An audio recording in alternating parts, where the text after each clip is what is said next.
અમારા ઓગણથી પાવન ધરતી માથે જ્યારે ઠાકોર સંમેલન જ્યારે ઉજવવા રહ્યો ત્યારે ખુશીનો માહોલ હોય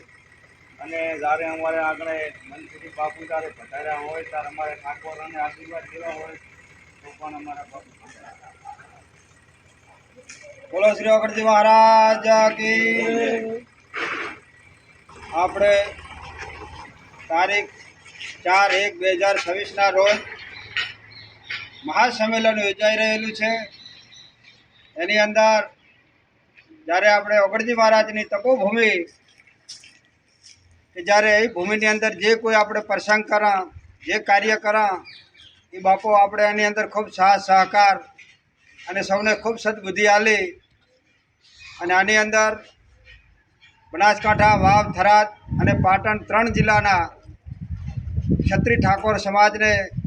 હું દેવદરબાર મંત વતી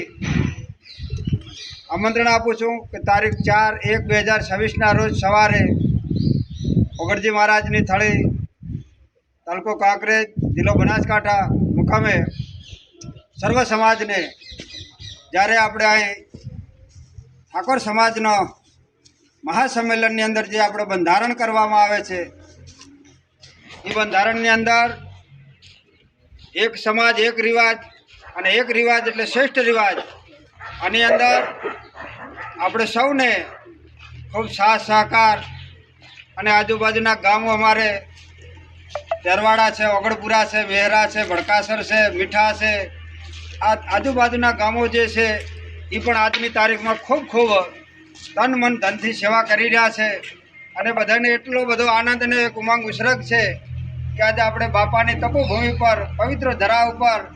આપણે મહાન સમાજનું એક મહાન સંમેલન ઉજવાય છે। એની અંદર સમાજ છે, ગંગા છે અને આપણે તો એક ઘરે બેઠા ગંગા આવી રહી છે